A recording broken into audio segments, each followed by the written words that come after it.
할렐루야. 오늘도 우리의 모든 행위를 살펴보고 계시는 하나님 앞에 악한 자로 서지 않기를 주님의 이름으로 축복합니다. 여러분, 여호와 신포도라고 하는 이솝 우화의 내용을 아실 것입니다. 어느 날 배고픈 여우가 먹을 것을 찾아다니다가 포도원을 발견하고 그 포도를 따먹기 위해서 포도원으로 들어갔지만은 그 포도들이 너무 높은 곳에 달려 있어서 아무리 점프를 해보고 나무를 타고 올라가려고 해도 불가능해서 포도를 따먹을 수가 없게 되자 결국 포기하고 가면서 하는 이야기가 저 포도는 어차피 쉬어서 먹을 수 없는 포도일 거야 하고 갔다는 이야기입니다. 결국은 자기 자신의 무능함, 자기 자신의 부족함을 말하지 않고 신포도에게 모든 책임을 떠넘겨버리는, 자기를 합리화시키는 인간의 본성을 우리에게 말해주고 있습니다. 사람은 누구나가 다 자기를 위해서 삽니다. 자신을 지키기 위해서 고군분투하는 것이 인생입니다. 이러한 것이 잘못된 그런 사고방식은 아니지만은 죄에 대해서도 이러한 자기 방어 기제를 작용시켜 버리면은 아주 무서운 결과를 낳게 되어집니다. 죄라고 하는 것은 인간의 욕망을 따라 끊임없이 그 모습을 드러내게 되어집니다. 죄는 사실 우리 스스로의 힘으로는 극복할 수 없는 문제입니다. 사람이 자기 자신에 대해서 완전하게 죽은 상태라면 모를까, 그렇지 않으면 죄는 그림자처럼 일평생 우리에게 붙어 다니고 있는 것이라, 그렇게 여러분들이 생각을 하고 경각심을 가져야만 합니다. 그런데도 불구하고 사실 우리는 죄에 대해서 별로 심각한 마음을 갖고 있지 않는 것 같습니다. 왜 그럴까요? 몇 가지 이유가 있습니다. 첫째는 죄를 짓고 또 지으면서 죄 짓는 것을 아예 당연시 하다가 보면 그 죄에 대해서 별로 심각한 것을 느끼지 못하게 되는 것이죠. 둘째는 죄는 인간이 해결할 수 없는 문제니까 하면서 아예 포기해버리는 그런 마음에서 죄를 그냥 당연한 것으로, 별로 그렇게 문제되지 않는 것으로 여기고 넘어가는 경우들이 많습니다. 세 번째는 내가 죄를 지으면은 그 죄에 대한 대가가 바로바로 주어지면은 죄를 무서워하고 두려워할 텐데, 죄를 지었는데도 아무런 벌도 주어지지 않고 아무런 문제도 발생하지 않고, 때로는 죄를 지었는데도 오히려 그 죄로 말미암아 내가 더 나은 삶을 살게 되는 이런 경우들이 비일비재한 것입니다.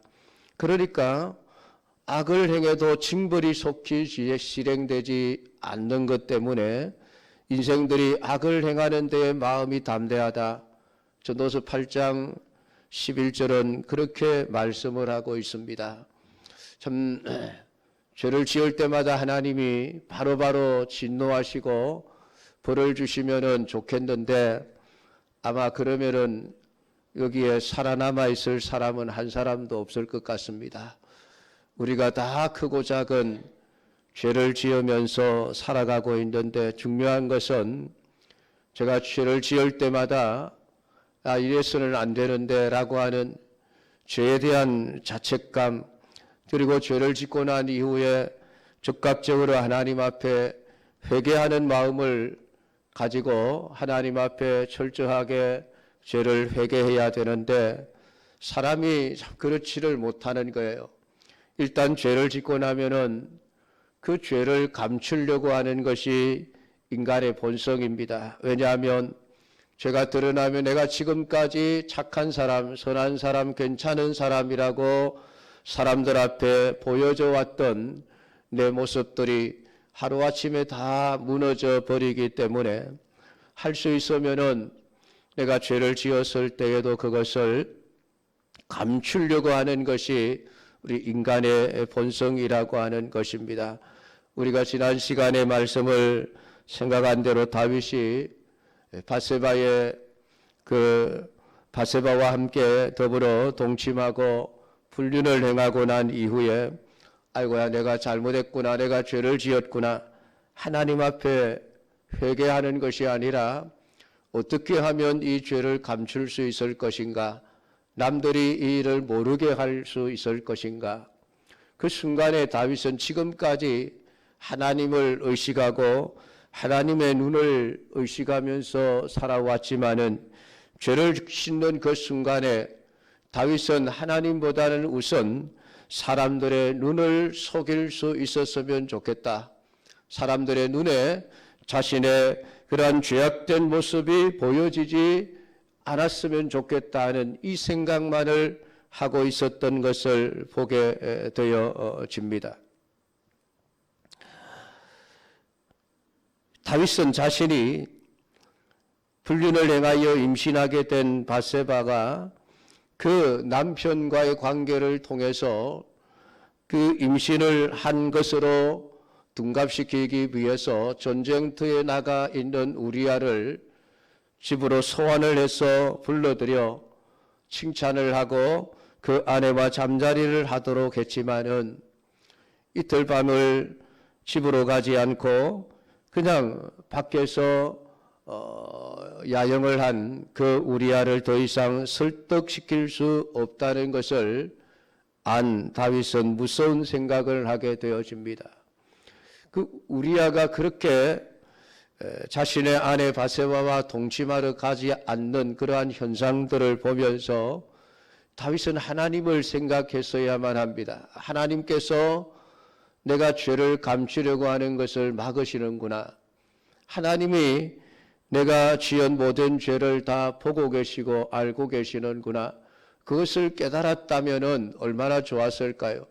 그랬으면은 죄를 회개하고 그 자리에 자신이 부끄러운 자가 되고 자신이 왕의 자리에서 내려와야 하는 한이 있더라도 그렇게 죄를 자백했었으면 더 큰 죄를 짓지 않았어도 되었을 터인데 오늘 다윗은 그렇게 자기 뜻대로 되지 않는 그러한 일들을 자기가 원하는 대로 성사시키기 위해서 더 무서운 생각을 품게 되어집니다. 그것은 우리아를 전쟁터의 최일선에 내보내어서 적의 손으로 죽게 하는 것이었습니다.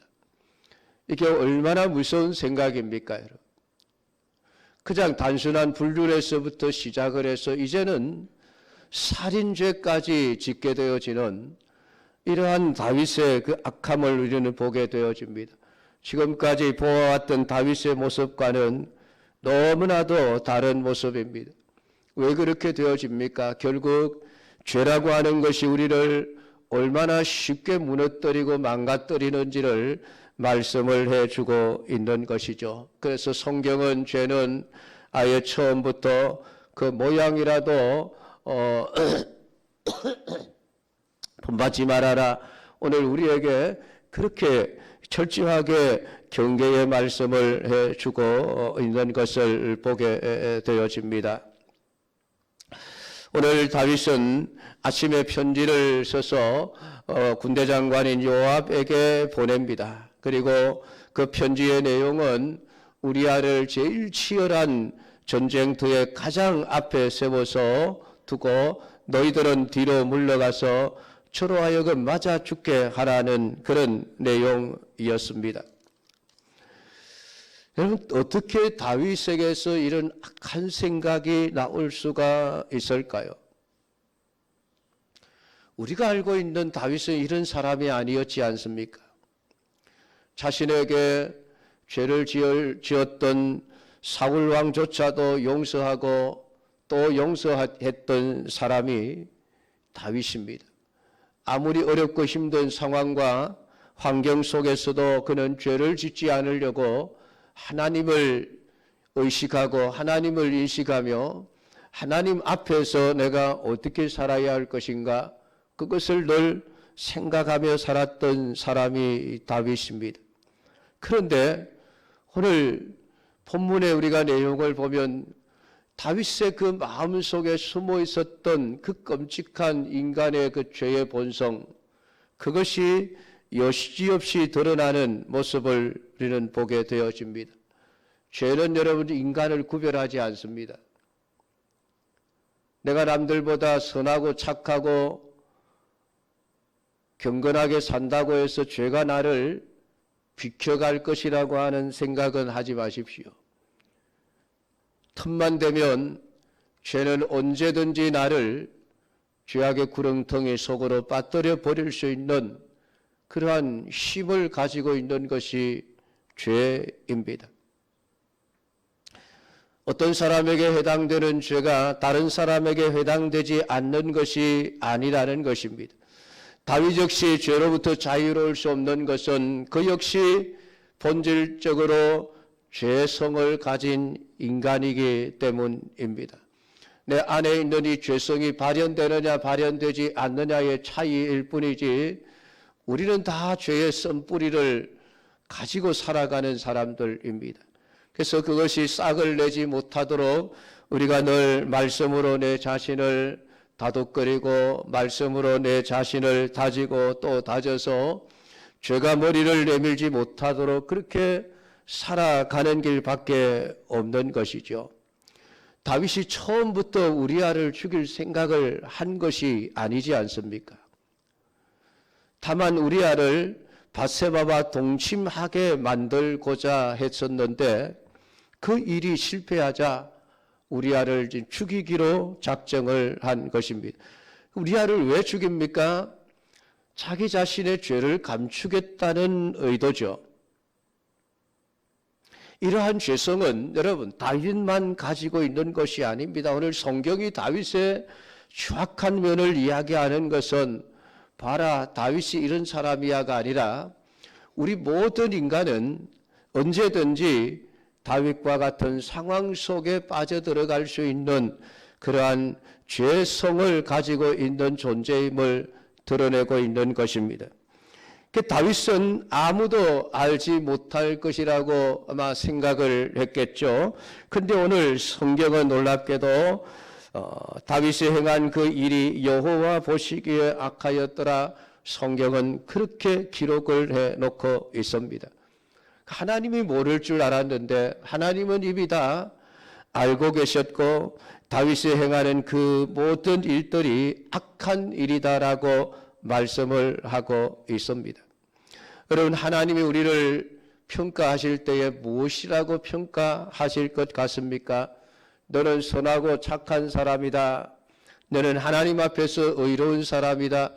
여러분 그러한 하나님의 평가를 듣지 못하게 되어지면 우리를 모두가 다 하나님으로부터 여호와 보시기에 악한 자라는 평가를 받아 마땅한 자들일 것입니다. 16절 17절 말씀을 우리가 읽어보면 요압이 그 성을 살펴 용사들이 있는 줄로 아는 그곳에 우리아를 두니 성 사람들이 나와서 요압으로 더불어 싸울 때에 다윗의 신복 중 몇 사람이 엎드러지고 햇사람 우리아도 죽으니라 라고 말하고 있습니다. 오늘 이러한 지금 요압이 지금 전쟁을 하는 이러한 모습은 비상식적인 모습이죠. 정말 똑똑한 지휘자라고 한다면은 이런 식의 전쟁을 하지는 않을 것입니다.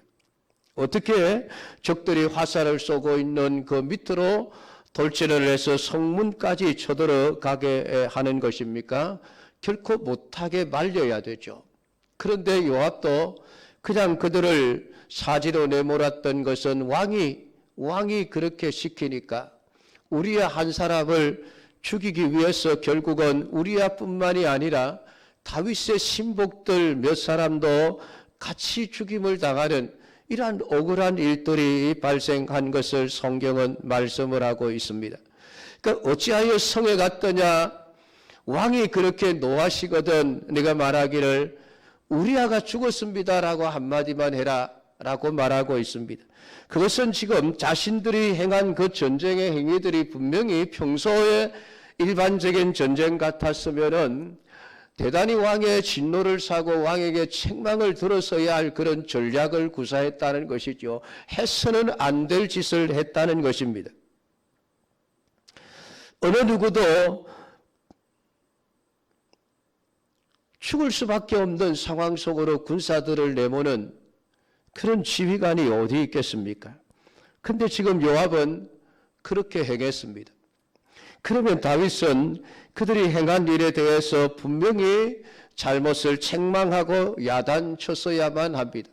그런데 우리아도 죽었습니다라고 하는 이 한마디 말에 다윗의 책망은 칭찬으로 바뀌어져 버렸습니다. 놀라운 말씀 아닙니까? 이 일로 걱정하지 말라. 칼은 이 사람이나 저 사람이나 삼키느니라. 참 멋진 말이지요. 멋진 말. 얼마나 멋진 말입니까? 걱정하지 말아라. 칼은 이 사람이나 저 사람이나 삼킨다. 너희들 잘못이 아니다. 전쟁하다 보면 그럴 수 있지 지금 그렇게 얘기를 하는 것이죠.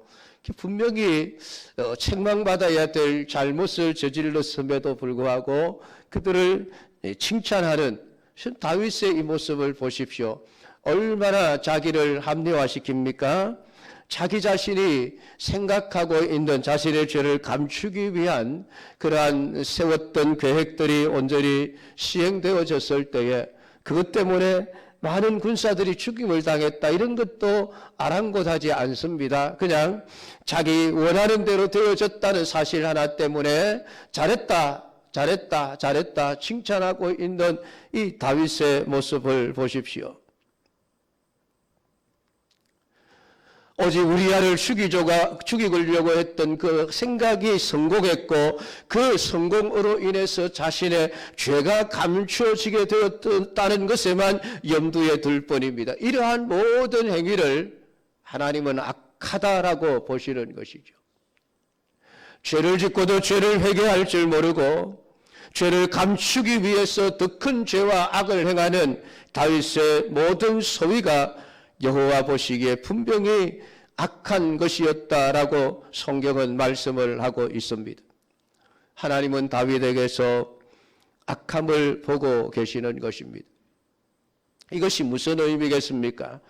다윗이 악하니까 벌하여서 멸망받아야 한다, 그런 뜻으로 하시는 말씀이겠습니까? 아닙니다. 결국은 우리가 그렇게 남들보다 더 거룩하고 경건하고 더 믿음의 사람으로 여겼던 다윗조차도 결국은 예수 그리스도가 오시지 않으면은 죄에서 자유로울 수 없는 자임을 성경은 우리에게 말씀을 하고 있는 것입니다. 그러니까 우리가 다윗을 보고 이 다윗 나쁜 인간이라고 우리가 손가락질하고 욕을 하기 이전에 오늘 우리는 인간이라고 하는 존재가 결국은 거기서 거기라. 내가 아무리 선하고 착하고 똑똑하고 거룩하고 경건하게 산다 할지라도 결국은 우리 모두는 다 예수님이 십자가에 피 흘려 죽으시지 않으면은 우리 스스로는 죄를 이길 수도 없고 죄 문제를 해결할 수도 없고 언제든지 기회만 주어지면 우리도 이러한 다윗과 같은 악에 악을 더하는 삶을 얼마든지 살아갈 수 있는 그런 자들이라고 하는 것을 성경은 우리에게 가르쳐주고 있는 것입니다. 그래서 성경은 의인은 없나니 하나도 없으며 다윗을 봐라. 그렇게 의인처럼 보였지만은 그도 결국은 의인이 아니었다. 성경은 우리의 모든 방향을 결국은 예수 그리스도에게로 우리를 이끌어가고 있는 것입니다.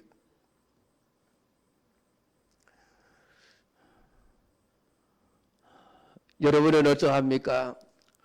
다윗은 자신의 죄가 감추어졌다는 것, 그래서 왕으로서의 체면과 왕으로서의 권력을 계속해서 유지할 수 있게 되었다는 그런 안도감만을 가지고 살아가는 이 다윗의 모습을 보면서 여러분 스스로는 어떠한가요?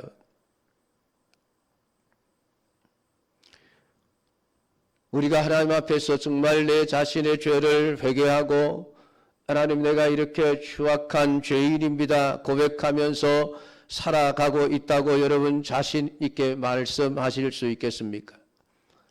오늘 우리는 어쩌면 남들이 그냥 내 죄를 그냥 모른 채 넘어가 버리면 우리는 시치미를 뚝 떼고 마치 거룩하고 경건하고 깨끗한 그런 신자인 것처럼 그렇게 행세하며 살아가지 않습니까? 때로는 내 직분이, 때로는 내가 가지고 있는 명예가, 내가 가지고 있는 지위가, 그것 때문에라도 우리는 우리 자신의 본질을 다 감추어 준 채 겉으로만 거룩하고 깨끗한 척 그렇게 살아가고 있는 것은 아닙니까?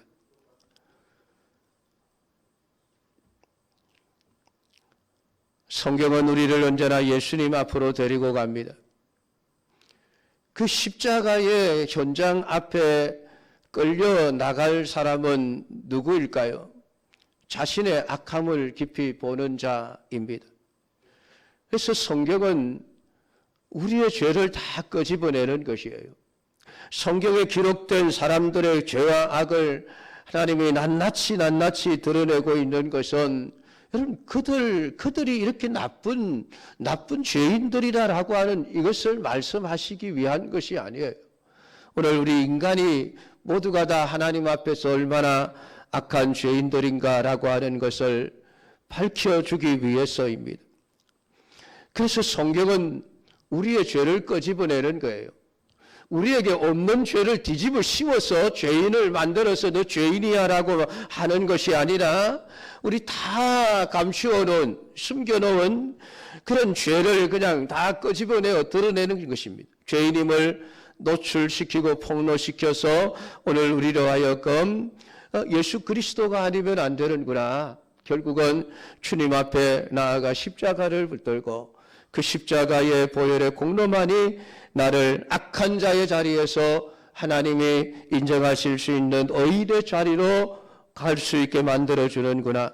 여러분 그것을 깨닫게 하시고 오늘 여러분 모두가 다 아버지 하나님의 그 용서의 은혜 속에서 하나님이 주시는 그 영원한 생명의 삶을 살아가게 하시기 위해서 성경은 우리의 부끄러운 치부들을 낱낱이 다 드러내고 있습니다. 그래서 다윗을 보면서 다윗을 욕하고 비난할 것이 아니라 오늘 우리 인간의 본질적인 모습을 발견하고 하나님 앞에서 더 이상 악한 자가 아니라 하나님이 보시기에 오늘 그리스도의 십자가의 보혈로 죄 씻음을 받은 의인으로서 하나님의 자녀로서의 삶을 살아가는 우리 모든 믿음의 사람들이 다 되기를 주님의 이름으로 축복합니다. 기도하겠습니다. 하나님 아버지, 오늘 이렇게 다윗을 통해서 우리가 말씀을 묵상합니다. 결국 점점 더 악해져 가는 다윗, 그저 사람들이 모르면은 자신의 죄가 감추어질 것이라고 알았지만은 하나님은 다윗의 모든 소위가 악하다라고 이미 선언하셨습니다. 모든 것을 알고 계시는 아버지 하나님, 근데 사람들은 하나님을 의식하지 않고 그저 사람들의 눈에만 내가 거룩하고 깨끗하고 경건한 사람으로 남아 있으면 되는 줄 알지만은 하나님은 우리의 죄를 낱낱이 다 드러내어 우리를 수치스러운 자리로 끌고 가십니다. 결국은 아버지 하나님의 십자가가 아니면은 오늘 우리가 죄를 이길 수 없는 자임을 깨닫게 하시고 고백하게 하시고, 그래서 예수 그리스도의 십자가의 공로를 믿어 아버지 하나님이시는 참된 의를 누리며 살아가는 자가 되게 하시기를 원하시는 아버지 하나님, 오늘 우리 모두가 다 그렇게 주님 앞에서 아버지 하나님 신정한 의인의 삶을 살아갈 수 있는 저희들 되도록 아버지 날마다 죄를 지을 때마다 죄를 깨닫게 하시고 회개할 줄 아는 그러한 마음을 우리에게 허락하여 주시기를 원하옵나니 애통하는 마음을 우리에게 허락하여 주시옵소서. 예수님의 이름으로 기도드리옵나이다.